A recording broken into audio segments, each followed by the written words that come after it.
Okay, stop me anytime. You have worked a lot on the psychology of victimhood, on the moral psychology of victimhood.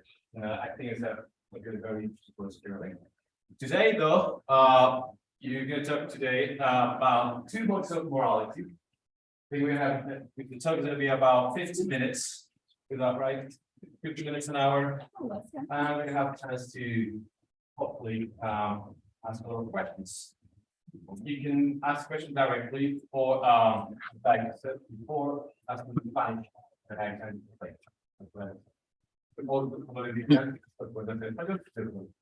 so without further ado, Laura, thank you very much. Thanks so much.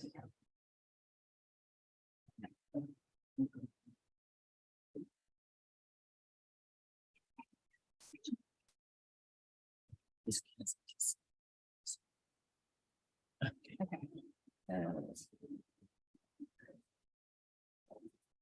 Where is it? Yeah.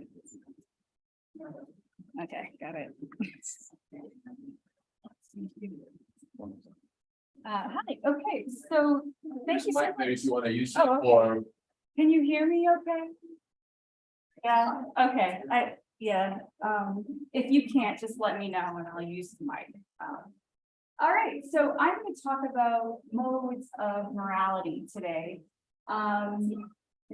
So again, yes, I studied moral psychology. Some of this stuff is new and some of it is some prior work. Some of it is new theory that I would love to hear any of your thoughts about. But I'm going to start out with some background. First, I'm going to figure out how to be advancing slides without, hold on. I think I got it. Oh. There we go. Okay. All right. So in moral psychology, the scientific study of human morality that I've been interested in, there's been this fascination with figuring out the ingredients of morality. So what kinds of inferences go into moral cognition? And there's been a ton of work that has made big progress on that. So we know now that inferences about intentionality, causation, norms, for example, could all be said to be ingredients of how we make moral judgments or how we think about morality. And more people are starting to think about how to arrange these ingredients, like Crockett and Malley's work, thinking about social learning and processes with these ingredients in them. Yep. And one psychologist, a while ago, 1983, Elliot Turiel, I think is an interesting case of sort of original experimental philosophy or moral psychology that is along these lines. And so Turiel was interested in understanding what are the ingredients of morality. And he was, very interested in looking at children's minds. They are, the blank slate. So he developed this moral conventional task, and very roughly, it involved giving children vignettes like Lucy pushed John off the swing, something like that, and listening to how children described the wrongness and whether these things were wrong. And from these conversations with coders who standardized their what they said, they were able to discern, they could figure out that sometimes the kids, what they kind of said, is that sometimes it's seriously wrong what went on, and sometimes it was wrong no matter who said it was wrong. It was authority independent of that wrongness. Sometimes the wrongness was general in scope. So it was wrong all over the world, not just here in our city or our country. And most importantly, maybe the wrongness was a judgment that was backed by appeals to harm and justice and rights. So this is so wrong because they got hurt. It's just not fair. They don't have the right to do that. By contrast, the conventional response pattern, the wrong is not very serious. An example of this in their research, which is dated, is like Johnny wore a skirt to school. The kids would identify this as wrong, but not very serious, and authority dependent. So, maybe if the teacher said it was like dress up day, it's okay. It's limited in scope.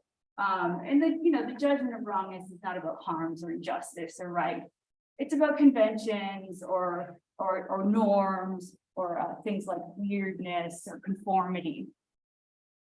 So we've got moral response pattern and conventional response pattern that he was able to kind of discern after decades of work. Sorry, and it's this one. Sorry.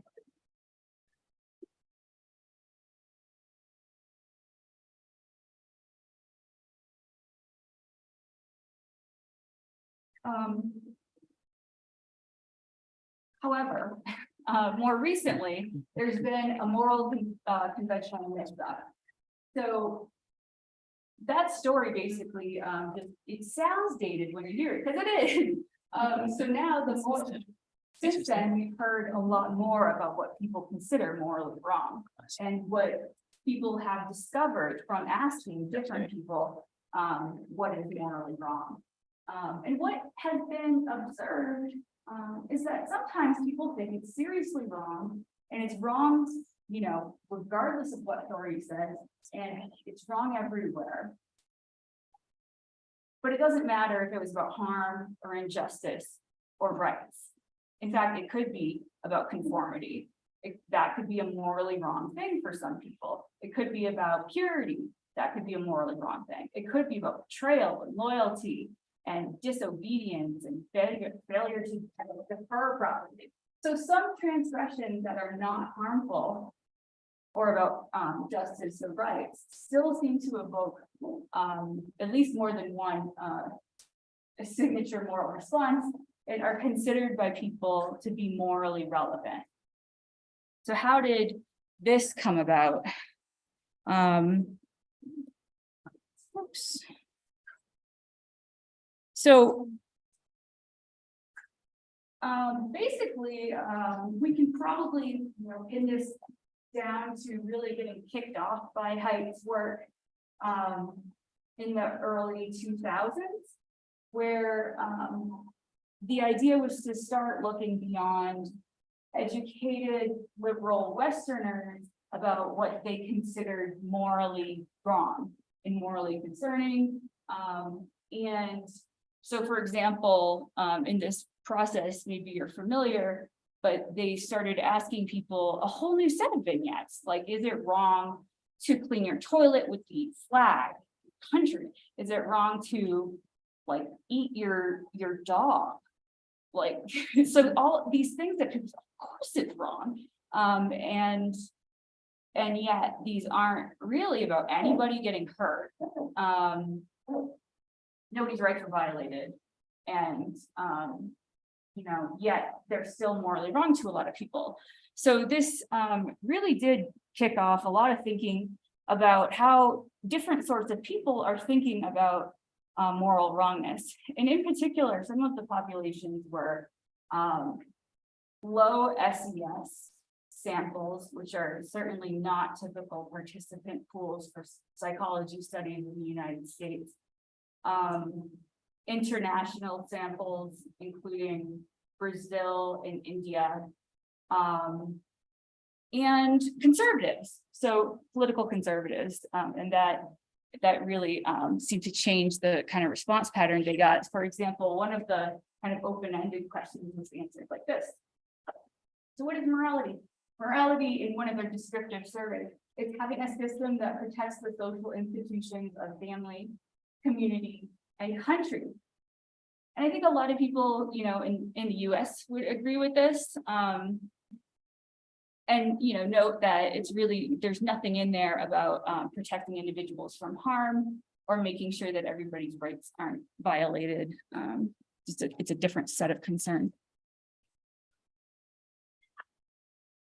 Okay, so does that mean there's a new recipe for, morality? Should we now just be saying, is it something closer to seriously wrong transgressions that are, authority dependent, general in scope? But the appeals to that wrongness can include things like impurity, disobedience, betrayal, in addition to harm, injustice, and rights. And that's what moral foundations theory with Haidt and Graham, that's what they claim. That's the model essentially is now there are even more values. But if we look at the 5 standard ones that produce these 2 clusters, there are 5 core values to morality in moral foundations theory, as you probably know. Care and fairness values, which together are considered the individualizing values. And they're called the individualizing values because they say that everybody deserves care. Everybody deserves to be treated as an equal. This is one of the questions, how much do you agree in the measure for this dimension? How much do you agree it is never right to kill a human being? You very much agree with that. Highly value human well-being broadly. So by contrast, binding values cluster together as the loyalty and authority and purity values.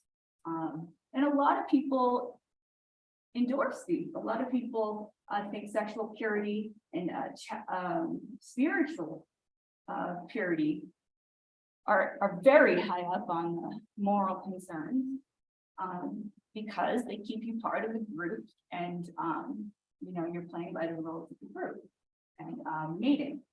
So authority, deference to authorities, closely related, and then betrayal of loyalties right there with that.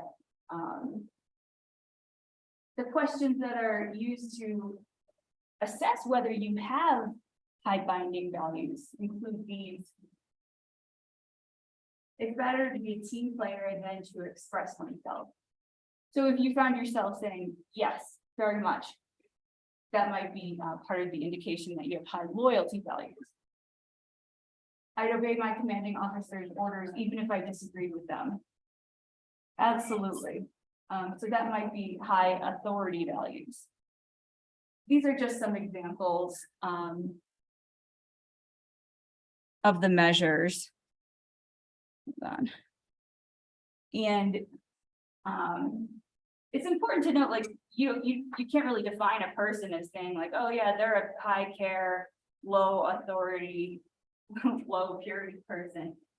These are measures used in psychology studies, and they point out that when a person scores high on a particular foundation, that's just a shorthand way of saying that their morality as we measure it relies heavily on virtues and concepts related to that foundation. So you can learn more about them, hopefully, from that information. Okay.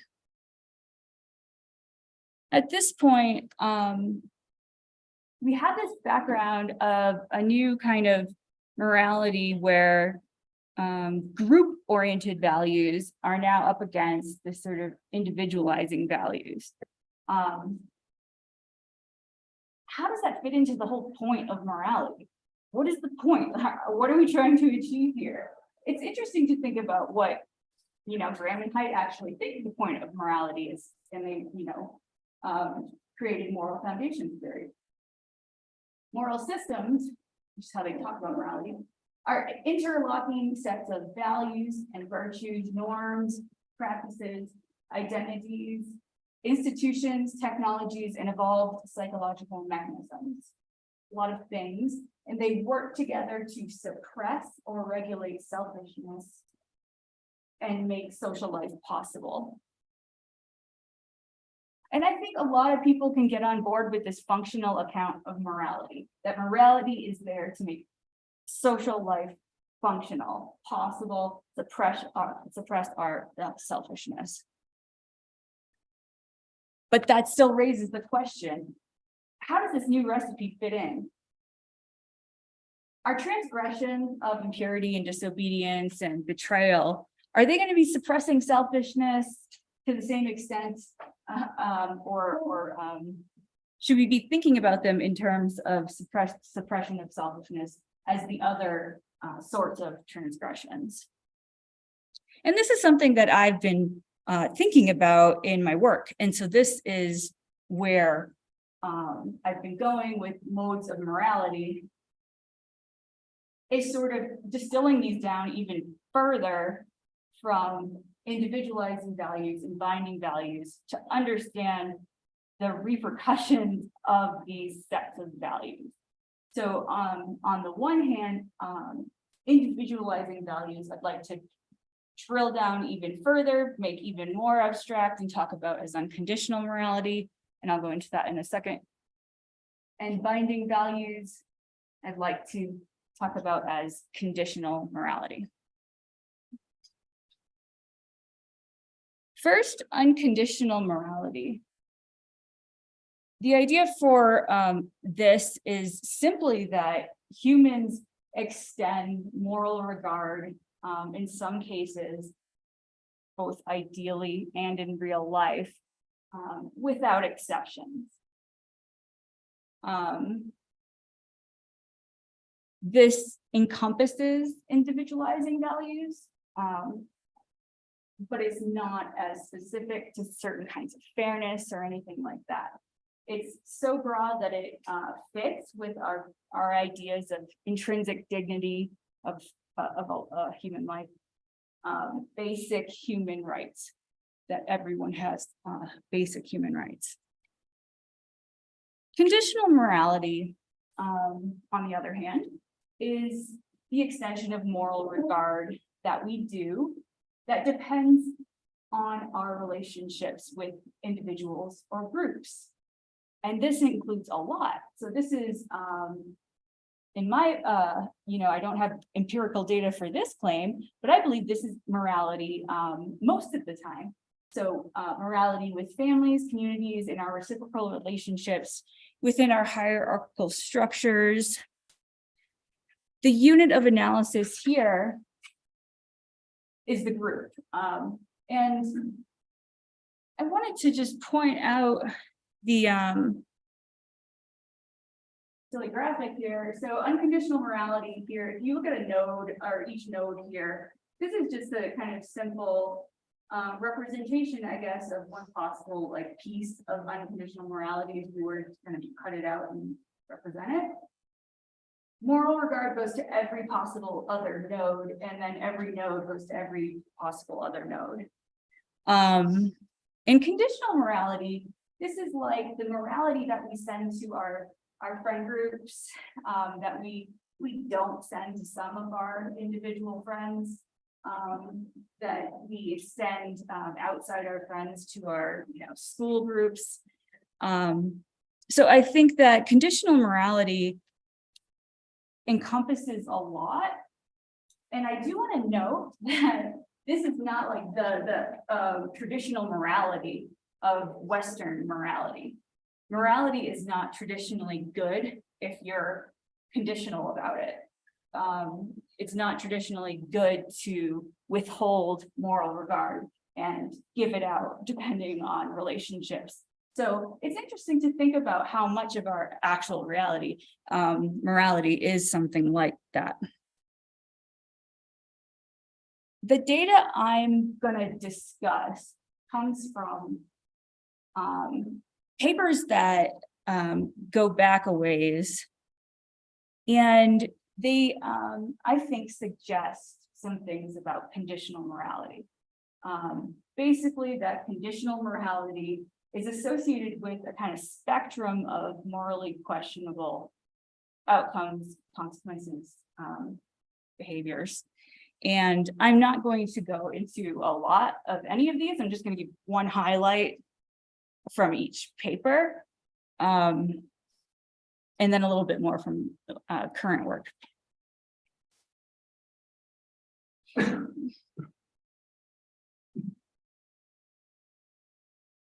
Okay. So first, when I started looking into these values, thinking about them more as binding values and more as individual values in graduate school, I found that conditional morality was positively associated with Machiavellianism. And for those that don't study Machiavellianism or personality, Machiavellianism is an interpersonal orientation or a personality dimension that involves strategy used to sort of get to the top. So it's status focused, uses lying, amorality. It is not a positive sort of morally positive behavior group. SDO is social dominance orientation. And I was interested in just correlation across many sets of data, see if I get replications, and partialing out politics, gender, religion. This simply shows that Machiavellianism is negatively related, that negative sign is negatively related to caring and fairness values. So what aligning with unconditional morality when Machiavellianism was tested. And Machiavellianism was positively associated with several of the conditional morality values. So that means that Machiavellianism, kind of uncontroversial, morally questionable, problematic behavioral style in the workplace, at school, is positively associated with moral values. So that was what we took away from this study. And in the next paper, we wanted to drill down more to see what was going on with moral values being associated with sort of morally problematic behaviors and choices. So we wanted to actually look at how people were disagreeing a lot about fairness, and if we could understand something about that through this research. So we looked at impartiality as one form of fairness, and we gave people vignettes about impartiality. We gave them vignettes involving reciprocity. So you helped your friend, now your friend helps you. And charity, you help the person who needs it the most.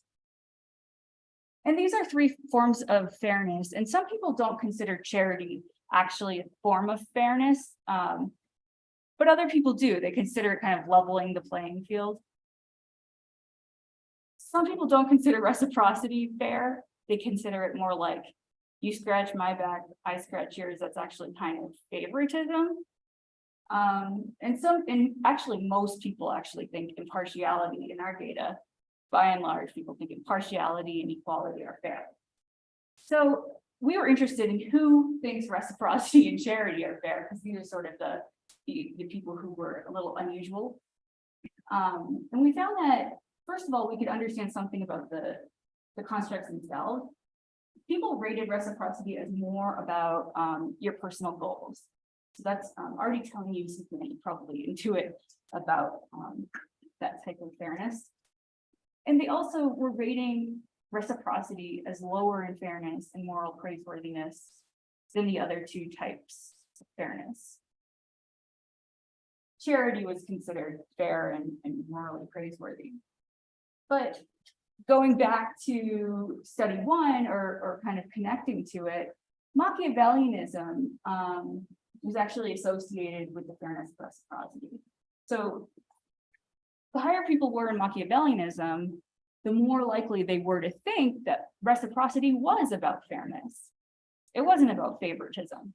It was a form of fairness. On the other hand, people who are higher in empathic concern, who are seeing more things that kind of tug on their heartstrings in the world, they were actually more likely to consider charity a form of fairness. So this sort of level of the playing field. So we're seeing connections between personality, dimensions, and how people are making sense of who deserves what and what is fair. But in particular, this reciprocal allocation, which is central to group morality. That's what keeps group binding conditional morality intact. We're finding again that it's associated with some of the things that problematic behaviors. All right, this third set of data kind of goes in a direction toward understanding why and when people consider victims responsible, blameworthy, causal for their own victimization. And so for this, we're looking here at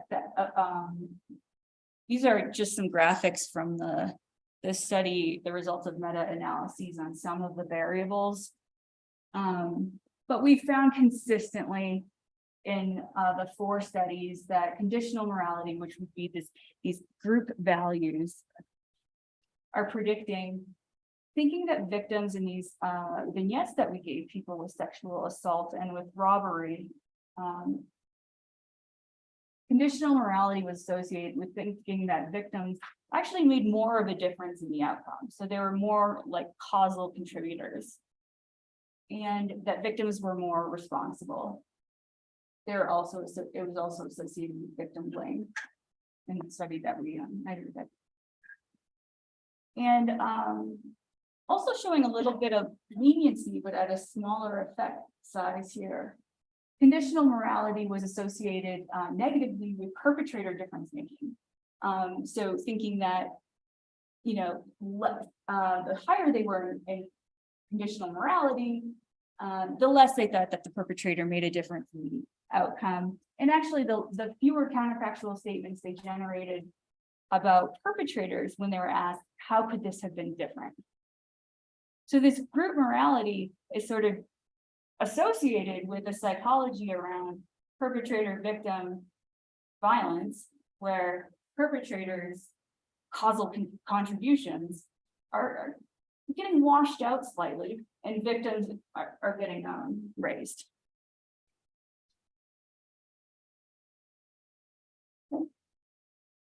I learned about a fast, covert way to measure causation from psycholinguistics.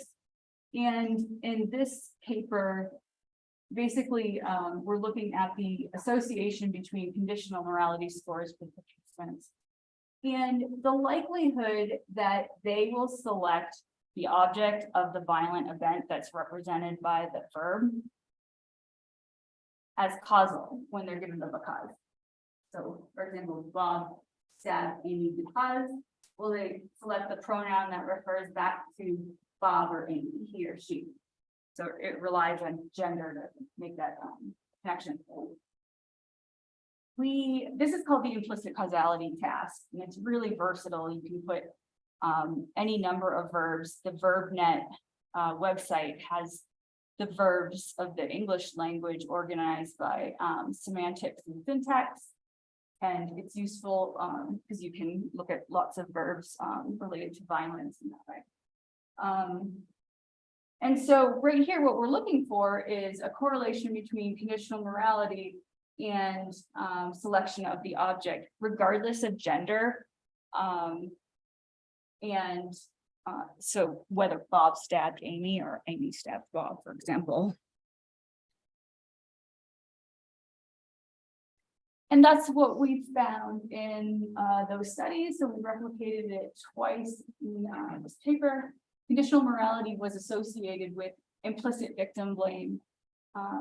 Participants were more likely to select the referent to the object when asked, for example, Bob served Amy because he or she. Importantly, when we put neutral filler verbs in there, we don't see this association. So we don't see some kind of group morality association with object bias for just every kind of transitive verb where someone does something to someone. It was specific to harm and force verbs that we tested, and it did not show up in neutral verbs. All right, so that was our sort of implicit level test of that more explicit level victim blame test earlier. So far, we were sort of at this point wondering, well, does conditional morality really bind and build relationships? Because we're getting a lot of negative correlates that we're looking for. Let's try to just observe, how it works more broadly. How do people really attribute these kinds of violations more broadly across their own sorts of morality, across morality they don't care about? And so in this paper, my colleagues and I basically started out with a measure of values as usual. So getting an unconditional morality score and a conditional morality score, you know, for every participant, and then giving them vignettes. And the vignettes were violations of unconditional morality, so harm events. And these were with adults in very short vignettes, a sentence or two. And then conditional morality transgressions were the same, and those would be, for example, like a purity violation or a betrayal. And participants were asked after every single violation that they read, questions that would allow us to understand whether they thought that that violation was attributed more to the person, the protagonist, or the situation that they were in. One of the questions straightforwardly asked, and it was a scale from 0 to 100, and that's the one that I'm going to show you on the graph. It's easiest to see, but we had 5 different measures of that. I'll just show you the 3 results that we think are the most interesting from this work. So person-based, number 1 is that person-based attributions increased when participants endorsed the values violated. And this was only when we're talking about a third-party stranger, like a distant other. We're not talking about like people you know or yourself. So if you see someone violating values that you care about, you're more likely to say because of who they are and not the situation. And this is ostensibly because you care about those values. And we found this for both conditional and unconditional morality. So we were a bit surprised by that. There really wasn't much of a difference. The red is conditional and the blue is unconditional. And this is a R value effect size positive around 0.2, showing that person-based, which are positive attributions, increase the more that participants endorsed conditional and unconditional morality across several studies. Which it's suggesting to us that your moral values are helping you bind and build relationships and groups, but it's by exclusion. She did it because she's that type of person. She's not, like us. There's no accessible situation that you can sort of attribute the violation to for them.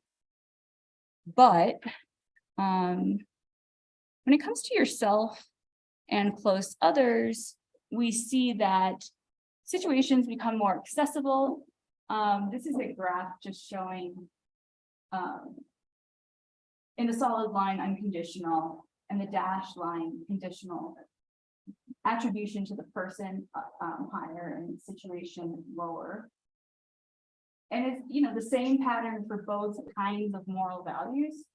where self and close others who did these transgressions, the exact same transgressions as distant others, were more likely to be given situational excuses, is one way to think about it. And it's often considered situational excuses in the literature. This isn't surprising from a social psych perspective. We know that people favor the self and close others, and we know that they do it through situational attribution. Now we know how it functions in morality, but it's not mind-blowing. The last result is, I think, pretty interesting. So stronger conditional values. So the people who are really stronger in those group values, they're more likely to make self-favoring excuses for transgressions if they need of those values. And you can see that in the first set of bars there. The stronger, the legend's gone. The stronger values are in black, and weaker values are in gray in conditional morality. So the stronger values, you can see, are significantly more close to the situational attribution. Sorry about the lack of labels. Whereas the people weak in those values, it's more toward person-based. We don't see that in unconditional morality, and I think that's what's interesting. So we see that across self, close others, and distant others, the stronger people were in unconditional morality, care and fairness, impartiality. They're actually more likely to kind of hold steady across close others, self, and distant others with their person-based attribution, not giving themselves an excuse, not giving close others an excuse. So we call that the second order relational values effect. How am I doing for time? Okay, I think I'll skip this sixth. This is a study about conservative and liberal victims and offenders of sexual harassment, which if someone's interested, maybe at the Q&A we can talk about. But I'm gonna, okay. Okay, it's just, yeah, I feel like we should stay on the, all right. Okay. So I'd just like to show you some work in progress. It's, as you'll see, in progress. So the takeaway so far, I think, from the data that I showed you was that keeping groups and relationships cohesive, it does require contingent networks of moral regard. However, increasing conditional morality promotes judgments and behaviors not exactly considered pro-social, including victim blaming. And so I've been trying to understand that one in particular, because it's interesting, like in the in-group in particular. If conditional morality motivates a negative view of victims in the group because they reduce group welfare, maybe, then stronger endorsement of conditional morality should predict negative views of victims in one's in-group, but not an out-group. And that's what this study looked at. Just one study created by Madhulika Shastri, my RA. And she wrote a vignette about Ukraine and Russia. And she manipulated what country was represented for the participants in the bold text. And the victim in this case was injured and develops PTSD. And we asked our participants, who are all US participants, to read about either Russian or Ukrainian victims. We measured their moral values as before.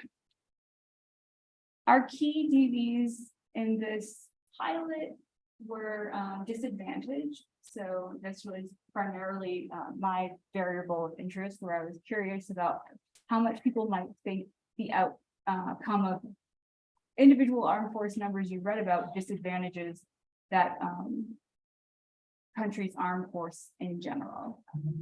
So that idea of the in-group disadvantage. And then deservingness was our victim blame measure. The second one, and we measured empathy to ensure that our participants were considering the Ukrainians as the in-group as we expected based on the situation. So first, we can confirm that from these descriptive statistics that Ukrainian armed forces were basically the in-group for our American participants, and Russians were the out-group. So empathy for the victim was quite a bit higher for Ukraine versus Russia, and deservingness for the victimization was quite a bit higher for the Russian versus Ukrainian victim.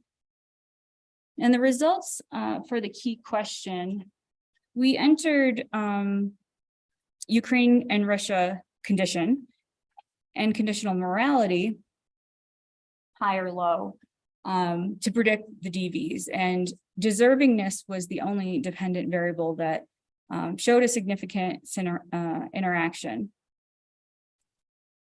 And it indicated that an increase in deservingness for in-group victims for participants higher in conditional morality was found, but not out-group victims. So in the first set of bars for Ukraine, people higher in conditional morality were saying that the victims were more deserving of their victimization, but they were not doing that for Russian victims. Yes, deservingness again was higher for Russia overall, but what we're interested in is that interaction, which is found there. So this is suggesting that there's more to dig at here when it comes to in-group victim blame or deservingness and the function that it has differing from out-group.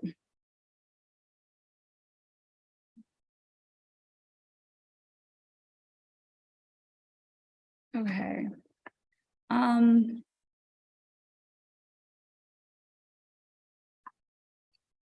So summing up, I think it's really common for people to say that humans deserve to be unharmed and treated as an equal. I could say that in a talk, and I don't think it's controversial. I could say it even in a science talk. It's also common to say my family deserves an extra level of care. So unconditional and conditional morality coexist. The difficult part is that conditional morality constrains and targets moral regard in a way that our other type of morality doesn't. And many of the correlates of conditional morality are, I think, really interesting because they're not likely to be seen as alarmingly immoral. They might have seriously problematic consequences, just like how in social psychology, a lot of little effect sizes make a big effect. But on their own, they're really not that way. Shifts in attributions for victimization certainly can be reasoned as reasonable. Fairness as reciprocity and partiality makes sense. Machiavellianism, we all have to get up and get somewhere. Situational excuse making, constantly used. So I'm curious about, I guess for next steps, the sources of associations between conditional morality and victim blame still, and also this sort of this dependency or balance that we have between unconditional and conditional morality, and how we can look at that scientifically in moral psychology research. Thank you.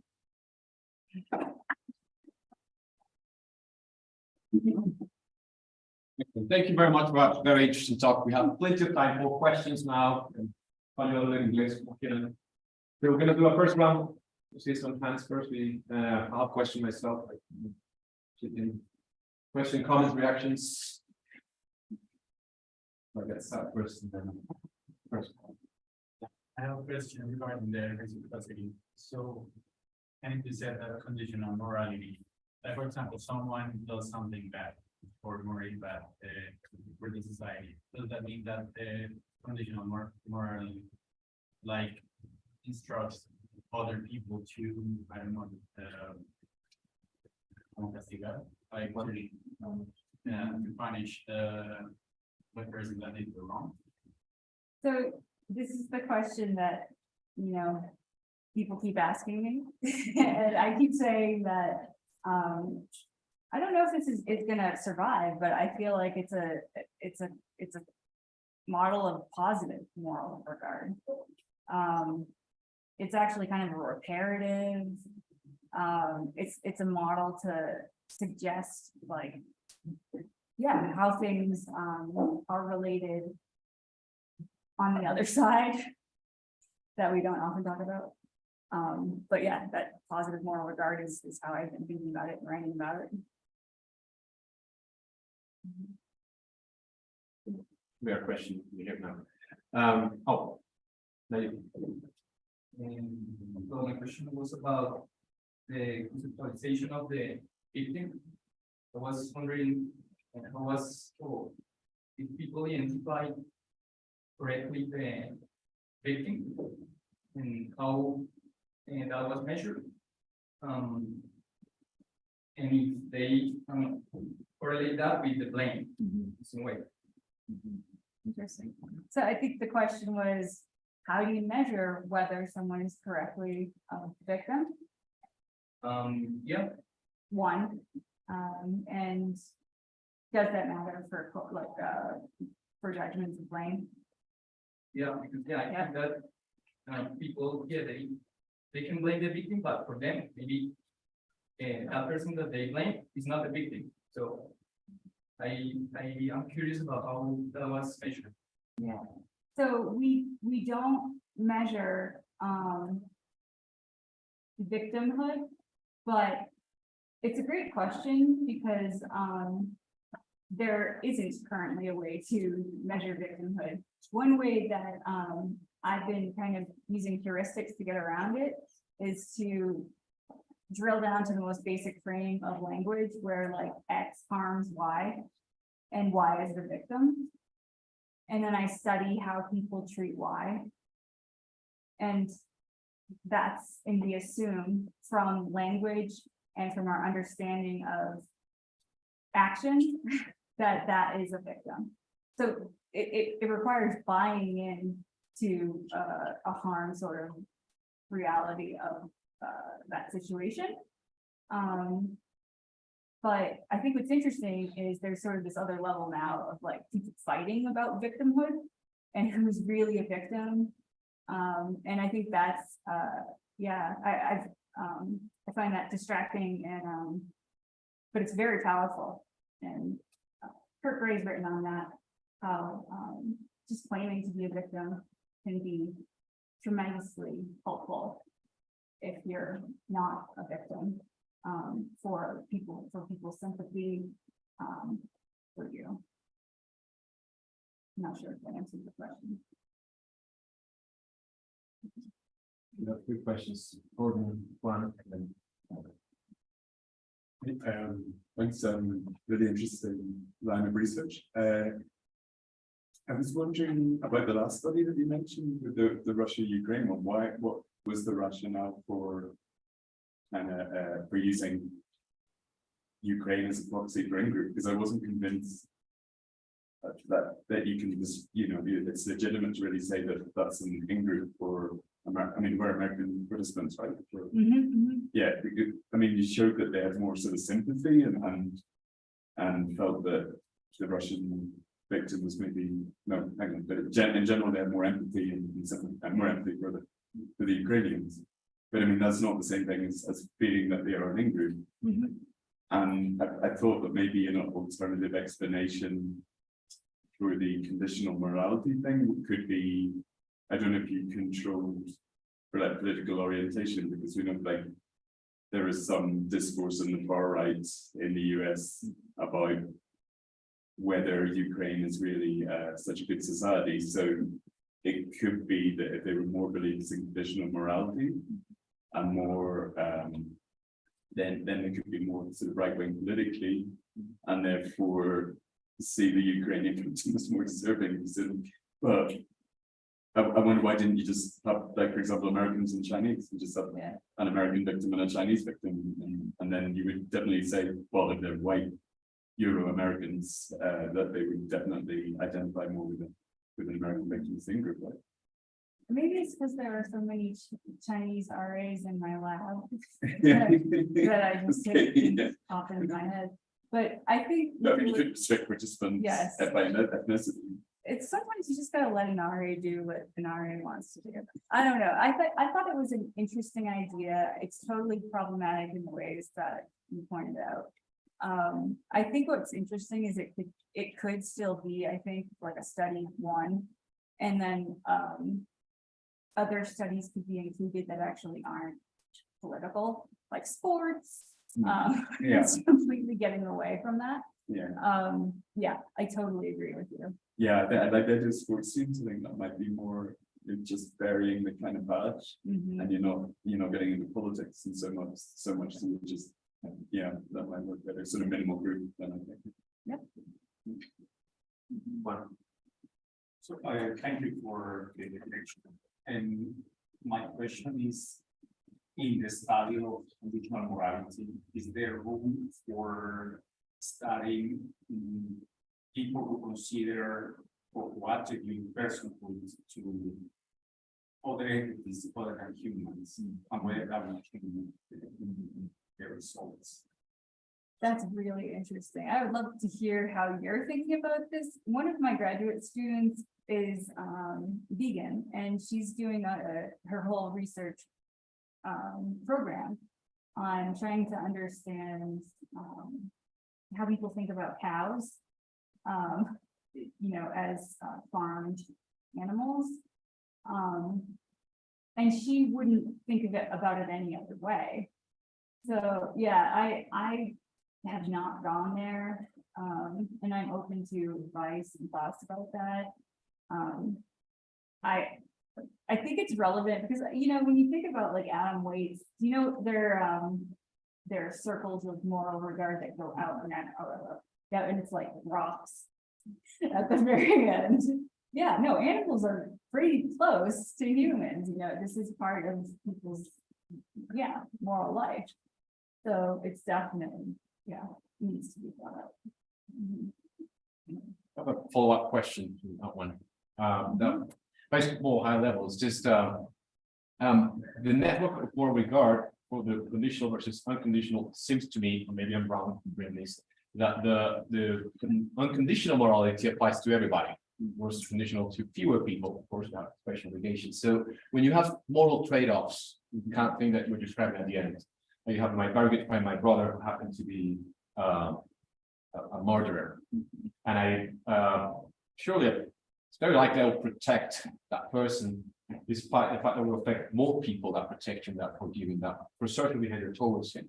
So it seems to me that the network moral regard makes the opposite prediction for that kind of situation. And so thinking about that, that you're vegan versus not vegan, well, I would condone that kind of violence to animals, because subscribing to that unconditional morality actually, although it applies to fewer people, it ends up having that like counterintuitive So I result. think what you're pulling out is sort of like a context, like a contextual application problem.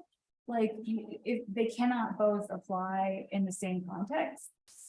Well, that's part of it, like you finish saying they coexist, but actually, well, a lot of our decisions are about trade-offs. Yeah. But they're not like one-off decision, it's just one of them has to win out. Mhm. And this is what I'm probably, this is not, it's still development problem. If you just take into account the network, Mhm. the conditional morality would, I would say, make prediction that has to win out most of the time because it applies to everybody, whereas the unconditional one has applies to fewer people. So I'm just thinking of how to model this. That if protecting a murder who happened to me, my brother, would affect more people, and that's actually, well, I'm violating the principle of care, and in that way, I'm Yes. failing to meet my own standards of unconditional morality.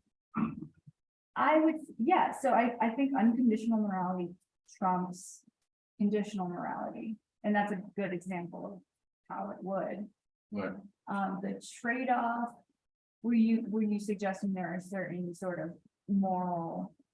But it was my suggestion was a very rough counting of people affected. Like, how do you predict? How would you predict that concern trumps the other? Mhm. Like, based on what? And I first thought, oh, just based on the number of individuals that affected by your decision. So that's Wonderful. Yeah.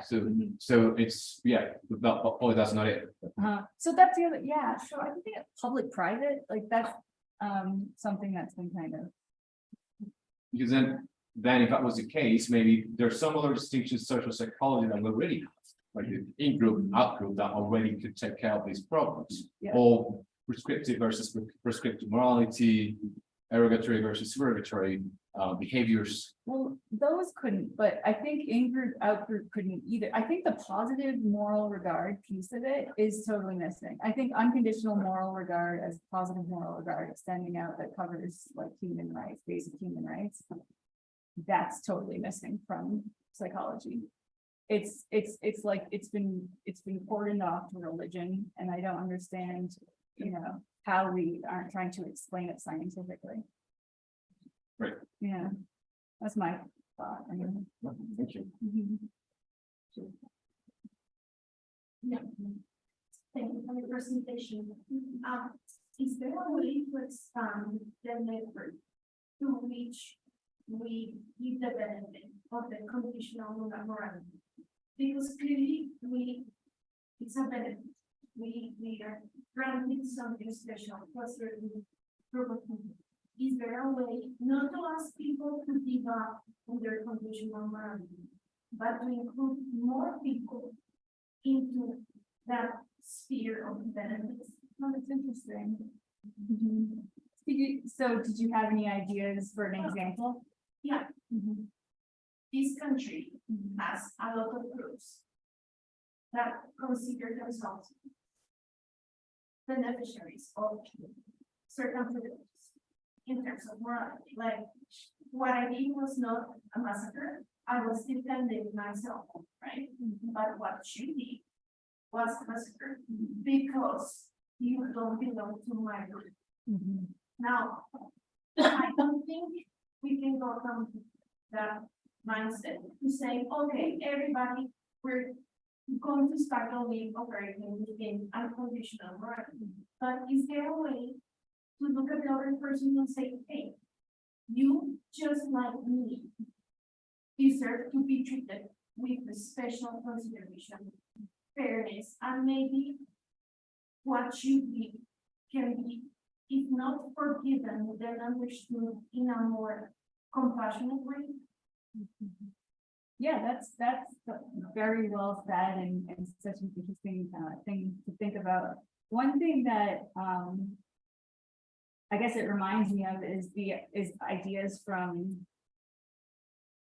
clinical counseling, psychotherapy methods, where creating another subgroup that is not the identity of A or B, so this is, you're not like me, we're both this, and then, later if you discover that we were sort of similar in this way, that's something to discover.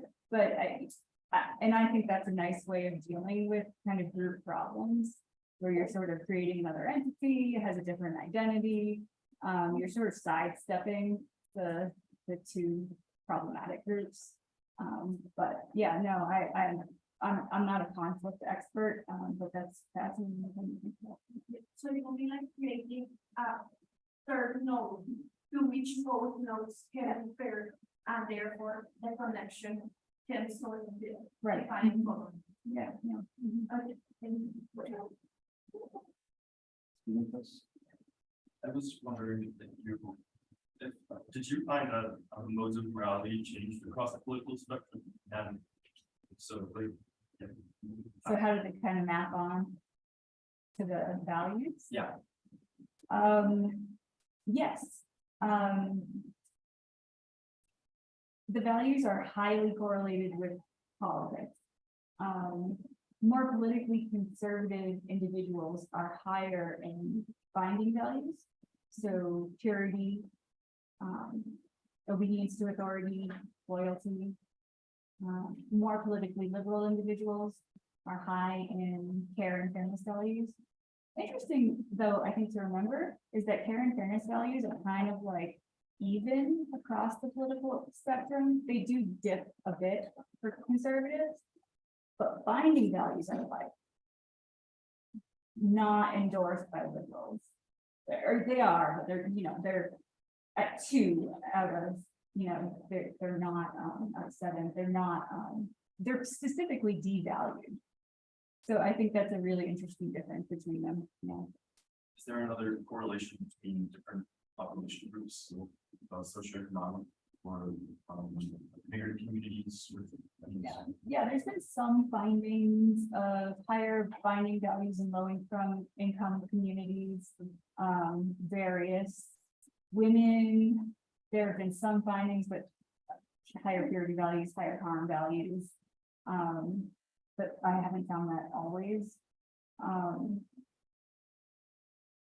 But nothing else of consequence. But there has been some actually really interesting stuff on low-income groups in the United States, including women who start families very early and finding values just being like extremely high, which I think is a really interesting potential research area.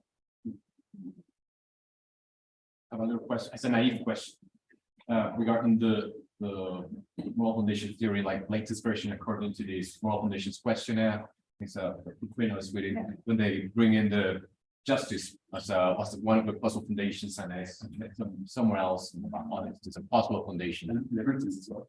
Right. There's a lot of discussion about trying to rethink what those foundations are and what the core of it is.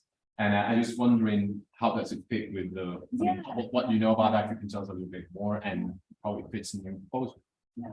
My sense is the addition of liberty was to accommodate libertarians and not a particular concern of mine. Like it just makes it more of a political instrument, and I think that we can talk about freedom. So that would be more unconditional. Oh no, sorry, conditional. Liberty? Yeah, that's what. Yeah. Yeah. And what about justice? Again, this is Same. something in that. Yeah, right. It's concerns about justice is something that is all across the board, but it's a weird foundation as is traditionally presented. It's kind of, yes, I understand, yeah. Okay. Mhm. Yeah, I don't know. Okay, so I was wondering, so being high on binding values has an effect of how one conceives of certain individualizing values, at least fairness, because with harm is kind of harder to change the concept. But I was wondering if it happens the other way around. I mean, if there are studies that measure how being high on individualizing values can change one's perception of binding values, such as loyalty or authority or. I mean, What do you think about that? Yeah, no, I'm trying to like imagine, so everything that I've seen about what individualizing values sort of predicts or is associated with, or, you know, it turns out to be something like it predicts helping, it predicts empathy, it predicts judging the perpetrator as wrong. You know, justice like things. It doesn't seem to predict this sort of like I guess what you're asking is sort of like an undermining of a different kind of moral value. There doesn't seem to be any of that. And maybe it goes along with the sort of unconditional positive nature of what's going on there. But I haven't seen anything like that. What are you thinking? Are you thinking of that?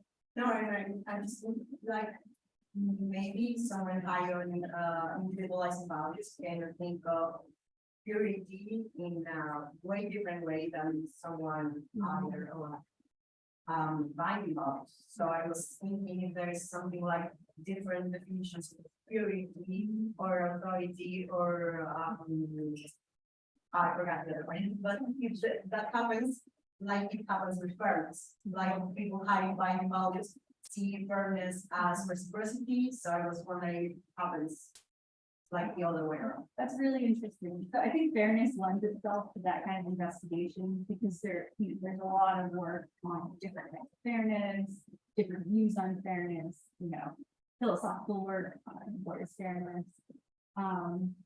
Loyalty, it just seems fairly straightforward, you know. I mean, the type, it doesn't seem like it has types in the same sort of way, but maybe, you know, it does. I think that's a really interesting question and we're kind of like pondering and thinking about. Time for one last question. More than enough. Then you can wrap it up and we'll have lunch. Well, thank you very much, Laura. Thank you again. Thank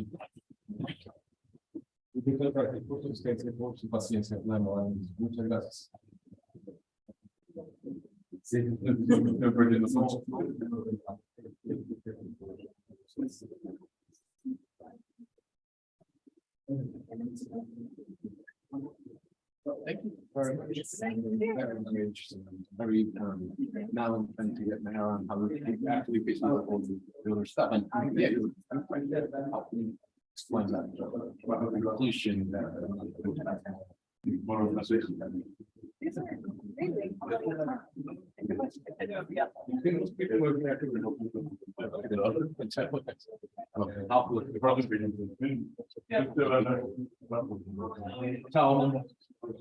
it's about to meet him.